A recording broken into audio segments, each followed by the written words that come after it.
अस्सलाम वालेकुम student, welcome to my channel discover education. आज हम STA 304 का लेक्चर नंबर 9 का सेकंड पार्ट डिस्कस करेंगे। लेक्चर की तरफ जाने से पहले आपसे रिक्वेस्ट है कि चैनल को सब्सक्राइब करें और बेल आइकन पर प्रेस करें ताकि हर आने वाली वीडियो आप तक पहुँच सके। स्टूडेंट्स, हमने इसका फर्स्ट पार्ट डिस्कस किया था। लेक्चर थोड़ा लेंथी था, इस वजह से इसको 2 पार्ट्स में डिवाइड किया गया था। तो आपने जो है सबसे पहले इसका फर्स्ट पार्ट लेक्चर नंबर 9 का लेना है, वो आपको लिंक इसका डिस्क्रिप्शन में मिल जाएगा, इसके लेक्चर 9 का फर्स्ट पार्ट का। ठीक है, तो अब इसको हम देखते हैं इसकी एग्जांपल को। लास्ट लेक्चर में हमने फर्स्ट एग्जांपल को डिस्कस किया था, उससे रिलेटेड ही ये सेम एग्जांपल है। ज़रा इसको देख लेते हैं। The production of vegetable ghee in Pakistan is given below. ठीक है, ये वेजिटेबल घी की प्रोडक्शन जो पाकिस्तान में है वो कितने साल में कितनी प्रोडक्शन इसकी रही है, ये सारा डाटा उन्होंने दिया है हमें। आप ये डाटा को देख लीजिएगा।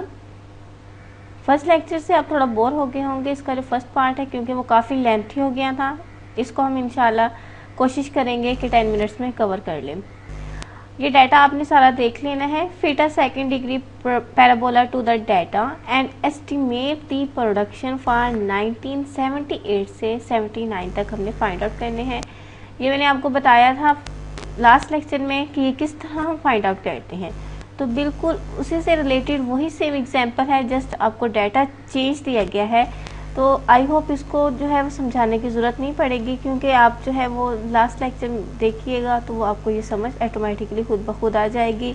ये जो है पैराबोलिक ट्रेंड की इक्वेशन दी गई है, वो जस्ट जो है आपने पुट करनी है। ठीक है, फर्स्ट इक्वेशन आपको दी गई है नॉर्मल इक्वेशन, सेकंड और थर्ड ये लास्ट लेक्चर मैंने आपको प्रूव भी करके बताई थी कि ये किस तरह जो है वो ड्राइव की गई हैं। तो आपने इन इक्वेशंस के अकॉर्डिंगली ही इसको सॉल्व कर लेना है। तो आप ये खुद कीजिएगा, इससे लेक्चर जो है वो लेंथी काफ़ी हो जाता है, क्योंकि एक ही चीज़ को बार बार बताना। तो हम ज़रा नेक्स्ट टॉपिक देखते हैं। नेक्स्ट हमारे पास है डी ट्रेंडिंग। ठीक है, अब देखते हैं डी ट्रेंडिंग हमारे पास क्या है। आपको वर्ड से थोड़ा आइडिया हो जाना चाहिए। डी ट्रेंडिंग यानी ट्रेंड को रिमूव करना। The process of removing the trend component from the observed time series is called the detrending। अब हमारे पास जो है वो ट्रेंड कंपोनेंट कौन से होते हैं, जैसे कि seasonal variation, cyclic variation, irregular. तो ये जो सारी जो है वो ट्रेंड्स इसमें आ जाते हैं, ये कंपोनेंट्स होते हैं ट्रेंड के। ठीक है, a detrend time series is also known as the stationary time series. ये जो छोटी छोटी चीज़ें होती हैं ये MCQs के लिए इंपॉर्टेंट होती हैं कि detrending टाइम सीरीज को स्टेशनरी टाइम सीरीज भी कहते हैं। The data in a detrending series would fluctuate around the horizontal line is displayed. ये आपको जो है वो ग्राफ बना के दिखाया गया है। ये देख सकते हैं जो एड्स हैं वो हॉरिजॉन्टली रिप्रेजेंट किया गया है टाइम पीरियड, लेकिन जो उनकी प्राइसेस हैं या क्वांटिटी कह सकते हैं वो आपके पास जो है वाई एक्सिस में रिप्रेजेंट की गई हैं। The trend component is removed by computing either the deviations from the trend। ठीक है, ये आप जो है वो खुद देख लीजिएगा। The trend component is removed by computing the deviations from the trend of the ratio of trend depending on whether the components follow the additive or the multiplicative model। तो इसमें जो है आपको याद रखने वाली ये चीज़ है कि जो हमारे पास ये कंपोनेंट्स होते हैं इनको जब रिमूव किया जाता है ऑब्जर्व टाइम सीरीज में से, तो वो जो डिपेंड करते हैं ठीक है इनकी रेशियोज पर, लेकिन ये कंपोनेंट जो है फॉलो करते हैं एडिटिव मॉडल को या मल्टीप्लिकेटिव मॉडल को। तो MCQs के लिए है ये when the relationship is additive, जब रिलेशनशिप एडिटिव होगा we subtract the trend values from the original observation. ठीक है, जब रिलेशनशिप हमारे पास एडिटिव होगा तो हम सब्ट्रैक्ट करेंगे ट्रेंड वैल्यू को ओरिजिनल वैल्यू से। लेकिन अगर हमारे पास मॉडल मल्टीप्लिकेटिव होगा तो हम जो है वो डिवाइड करते हैं। तो मल्टीप्लिकेटिव से आपने याद रखना है कि डिवाइड करना है आपने ट्रेंड वैल्यूज़ को ओरिजिनल ऑब्जर्वेशन से। लेकिन जब आपको एडिटिव का कहा जाए कि एडिटिव रिलेशनशिप है या एडिटिव मॉडल है तो आपने उसको सब्ट्रैक्ट करना है। ठीक है, the ratios obtained are expressed as percentage. Next हमारे पास आ जाता है analyzing the seasonal variation.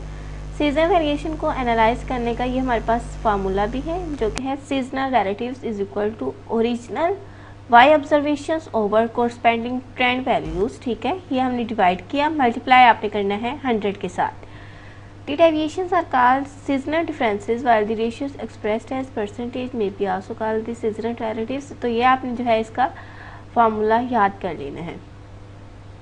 A measure of seasonal variation is usually computed in index form is called the seasonal index। क्योंकि ये इंडेक्स फॉर्म में सीजनल वेरिएशंस को major किया जाता है, इसलिए इसको सीजनल इंडेक्स भी कहते हैं। सीजनल इंडिसेस को कंप्यूट करने के लिए जो है टाइम सीरीज के कंपोनेंट को are assumed to follow the multiplicative model, तो वो जो है वो मल्टीप्लिकेटिव मॉडल फॉलो करते हैं। Simple average of monthly quarterly values over a period of years are known as the seasonal averages. Next हम इसकी एग्जांपल इससे रिलेटेड करेंगे, तब आपको इसकी ज़रा बेहतर समझ आएगी। उसमें आपको ईयरली भी वैल्यूज देंगे, क्वार्टरली भी दी गई होंगी, तो आपने जो है उससे रिजल्ट्स निकालने हैं। When the seasonal averages are expressed as percentage of the average of all the seasonal averages are called the seasonal indices। ये जो छोटी छोटी डेफिनेशंस हैं इसको आप जो है माइंड में रखिएगा, क्योंकि यहीं से एमसीक्यूज बन के आ जाते हैं। सीजनल इंडेक्स का फार्मूला भी हमने देखा था, seasonal average over grand average multiply आपने 100 के साथ करना है। सीजनल इंडेक्स में आल्सो भी कंप्यूटेड फ्रॉम वीकली और डेली डाटा। ठीक है, सीजनल इंडेक्स ना ही सिर्फ क्वार्टरली या ईयरली होते हैं, ये वीकली भी डाटा हो सकता है, डेली भी डाटा हो सकता है। Methods for computing the seasonal index, ये मोस्ट इंपॉर्टेंट है as a short question. Method पूछ सकते हैं वो कि कंप्यूटिंग सीजनल इंडेक्स के जो है मेथड्स वो आपने बताने हैं। The percentage of annual average method, the ratio two moving average method, the ratio two trend method, the link relative method. ये 4 मेथड्स हैं, इनको हमने जो है वो नेक्स्ट लेक्चर्स में डिस्कस करना है, एक्सप्लेनेशन के साथ करेंगे डिस्कस। फर्स्ट हमारे पास आज यहाँ पे जो डिस्कस किया गया है percentage of annual average method है। मेरा ख्याल इसको डिस्कस करने से पहले हम इसकी एग्जांपल कर लेते हैं, क्योंकि वही सारी चीज़ें इसमें बताई गई हैं जो कि एग्जांपल्स में मैंने आपको समझानी है। अगर आपको एग्जांपल समझ आ जाती है तो ये भी आपको ऑटोमेटिकली समझ आ जाएगा। तो सबसे पहले हम एग्जांपल को देख लेते हैं। उसने कहा है कि compute the seasonal indices for the following data using the percentage of annual average method.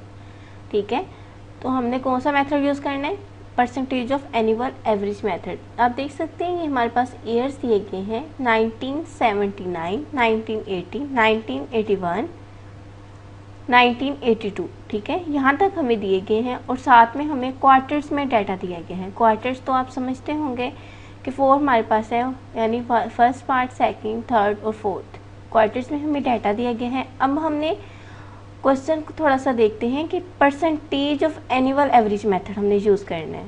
ठीक है, तो चलते हैं इसका सोल्यूशन की तरफ। हमारे पास एनुअल एवरेजेस हैं, इसको हमने फाइंड आउट करने के लिए ये ईयर्स राइट कर लिए थे जो कि 1979 से 1982 तक हमें दिए गए हैं, और हमारे पास डाटा जो गिवन था वो यहाँ तक था हमारे पास डाटा आ जाता है। इसका क्वार्टर्स में दिया गया है।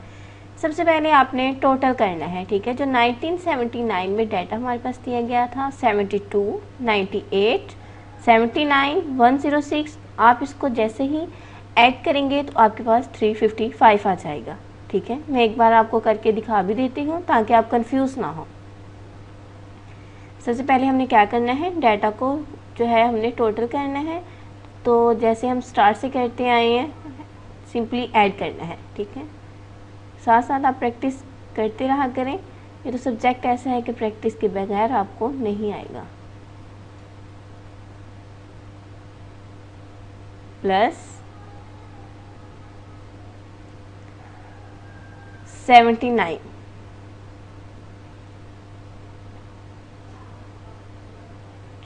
आप जैसे इसको ऐड करेंगे तो आपके पास जो है 355 इसका आंसर आ जाएगा।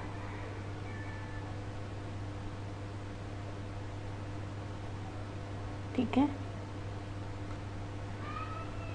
अब जरा चलते हैं हम, आप देखिएगा।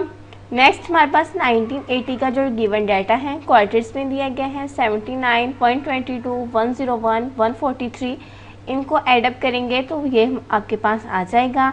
इसी तरह 94, 141, 128, 160 को आप ऐड करेंगे तो 523 टोटल आपके पास आ जाएगा। Same as 125 plus 143 plus 135 plus 187, तो आपके पास 590 आ जाएगा। अब ये तो हमने डाटा सिंपल टोटल कर लिया, अब हमने इसके एवरेजेस फाइंड आउट करने हैं। अब आप ये भी माइंड में रखिएगा कि हम एनुअल एवरेज मेथड को यूज़ कर रहे हैं, क्योंकि आपको पता है कि डिफरेंट मेथड दिए गए हैं, तो आपने जो है क्वेश्चन अच्छे से पढ़ना है कि कौन सा मेथड यूज़ करना है। अब टोटल हमारे पास ये आ गया है। अब हमने एवरेजेस फाइंड आउट करने के लिए सिंपली क्या करना है कि हमारे पास टोटल 355 था, तो इसको हमने क्योंकि क्वार्टर्स में डाटा गिवन है तो यानी 4 यानी 1 2 3 4 ऐसे ही है, तो हमने सिंपली 4 के साथ डिवाइड कर देना है। ऐसे देखते हैं ज़रा, 355 तो हमारे पास आया, इसको अगर हम 4 पे डिवाइड करें तो आपके पास देखिए ज़रा 88.75 आंसर आता है। ठीक है, 88.75। स्टूडेंट्स, अगर कोई कैलकुलेशन में प्रॉब्लम हो, कोई भी मसला हो समझने में, तो आप मुझे कमेंट बॉक्स में इजीली पूछ सकते हैं, तो इंशाल्लाह आपको फौरी रिप्लाई करने की कोशिश करूँगी। इसी तरह ज़रा नेक्स्ट स्टेप देखिए, ये 445 हमने इन सबको सम करने से निकाला था टोटल, इसको हमने 4 पे डिवाइड करना है, तो आपके पास ये आ जाएगा। 523 को 4 पे डिवाइड करेंगे तो 130.75 आ जाएगा। सेम एज 590 को 4 पे डिवाइड करेंगे तो 147.5 आ जाएगा। ठीक है, फर्स्ट स्टेप आपने इनको जो है सम करना है। टोटल निकालने के बाद इनको, क्योंकि क्वार्टर्स में डाटा गिवन है, इसलिए 4 के साथ डिवाइड करते जाना है और आपके पास ये एवरेजेस आ जाएंगी। ठीक है, अब नेक्स्ट में आपने स्टेप में क्या करना है, ये थोड़ा समझने वाला है। इसमें स्टूडेंट्स देखें, हमारे पास क्वार्टर्स में जो डाटा गिवन है ये 81.13 है। अब ये 81.13 कैसे आया, इसमें आपने क्या करना है, एनुअल एवरेजेस निकालने के लिए जो मेन इसका फार्मूला है, आपने एनुअल एवरेज को जो है वो डिवाइड कर देना है क्वार्टर के साथ और मल्टीप्लाई आपने करना है 100 के साथ। ठीक है, एनुअल एवरेज तो हमने निकाल लिया। ठीक है, अब आपने सिंपली ये देखिए ज़रा, जो भी हमें, जैसे कि हमारे पास डाटा था 355, ये हमारे पास टोटल आया था। ठीक है, और यहाँ से हमने एवरेज निकाला था, एवरेज हमारे पास आया 88.75, ये हमारे पास एवरेज है। ठीक है,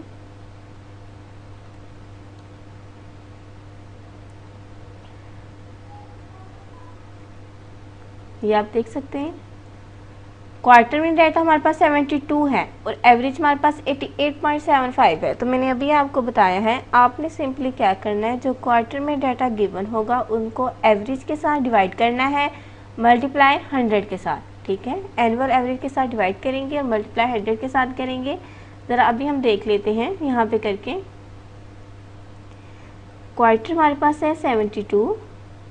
ठीक है, एनुअल एवरेज है 88.75, मल्टीप्लाई हमने करना है 100 के साथ। अब 100 के साथ हमने मल्टीप्लाई किया तो हमारे पास जो है इसका आंसर आ जाएगा 81.13। आप खुद भी ये निकाल के देख सकते हैं, 81.13। ठीक है, तो ये हमारे पास इसका आंसर आ गया है। ये देखें 81.13। अब नेक्स्ट उसने जो है वो 98 था, तो सिंपली आप क्या करेंगे, 98 डिवाइडेड बाय 88.75 और आपने मल्टीप्लाई कर देना है 100 के साथ। ठीक है, अब ये सेम एस ऐसे करने हैं, लेकिन जो हमारे पास 1980 का डाटा गिवन है, इसमें आपने जो क्वार्टर्स में है 79 है, तो आपने इसके एवरेज से ही आपने करना है। ठीक है, ये एवरेज में आपके पास है 111.25, यही है, तो आपने जो है इसके साथ डिवाइड करना है। ज़रा मैं आपको यहाँ से भी करके दिखा दूँ ताकि आप कंफ्यूज ना हो। सेकंड हमारे पास क्वार्टर है 79। ठीक है, उसको हमने डिवाइड करना है, उसके जो एवरेज आया था 11125। ठीक है, और मल्टीप्लाई कर देना है 100 के साथ। तो अब देखते हैं हमारे पास क्या आता है इसका आंसर। इसका हमारे पास आंसर आएगा 71.01।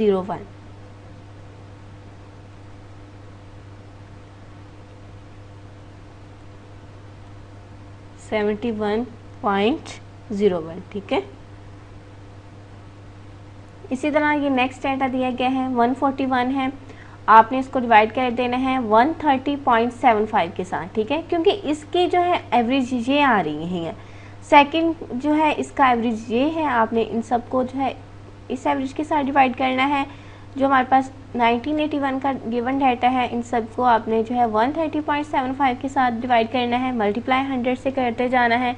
इसी तरह जो 1982 में है, इन सब का जो है ये एवरेज थी हमारे पास 147.5 है, ठीक है। तो आपने इन सब को इसके साथ डिवाइड करते जाना है और मल्टीप्लाई 100 के साथ करना है।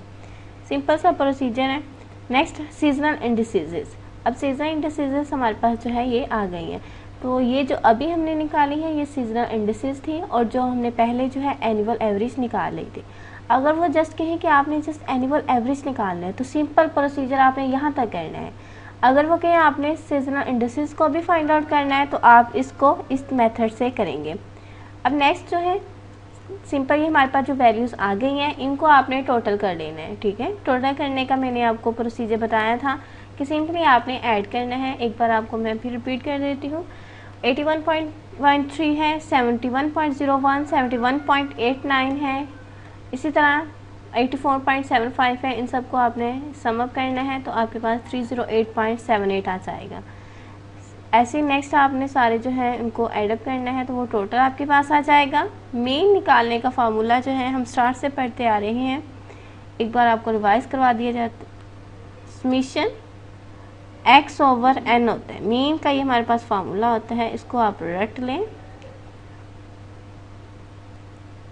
Summation x/n। अब x हमारे पास जो है वो नंबर ऑफ वैल्यूज़ होती हैं, जितनी भी वैल्यूज़ होती हैं सबको हमने सम करना होता है, और n हमारे पास होता है कि कितनी वैल्यूज़ हैं, 3 हैं, 4 हैं, कितनी हैं, तो वो जो है आपने उस पर डिवाइड कर देना होता है, ठीक है। यहाँ पे देखिए ज़रा आप,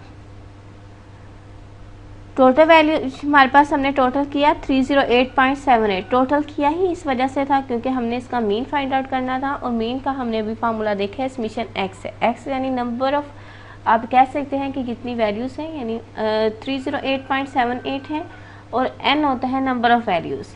308.78 को जैसे ही 4 पे डिवाइड करेंगे तो 77.20 आ जाएगा, क्योंकि 4 वैल्यूज़ हैं। ये फर्स्ट ये हो गई, सेकंड, थर्ड, फोर्थ, तो फोर्थ वैल्यू को हमने जो है वो डिवाइड कर दिया है।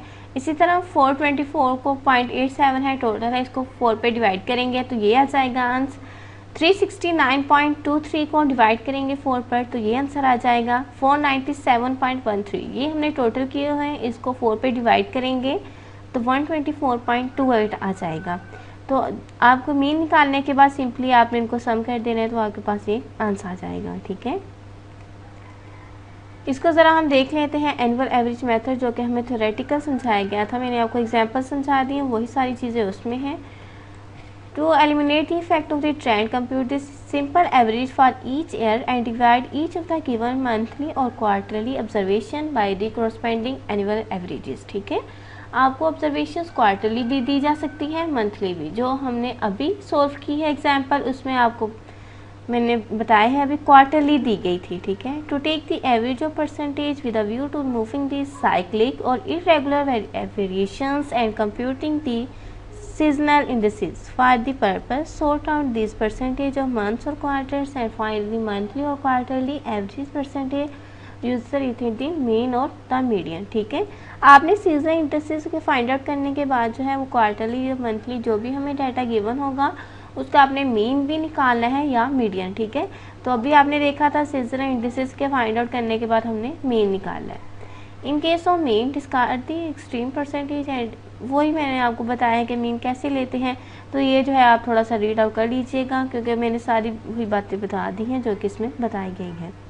स्टूडेंट्स, आज का लेक्चर यहाँ पे होता है एंड उम्मीद है समझ आई होगी। वीडियो को लाइक ज़रूर करें, चैनल को सब्सक्राइब करें, ठीक है। तो मिलते हैं नेक्स्ट लेक्चर में, तब तक मुझे दीजिए इजाज़त। अल्लाह हाफिज़।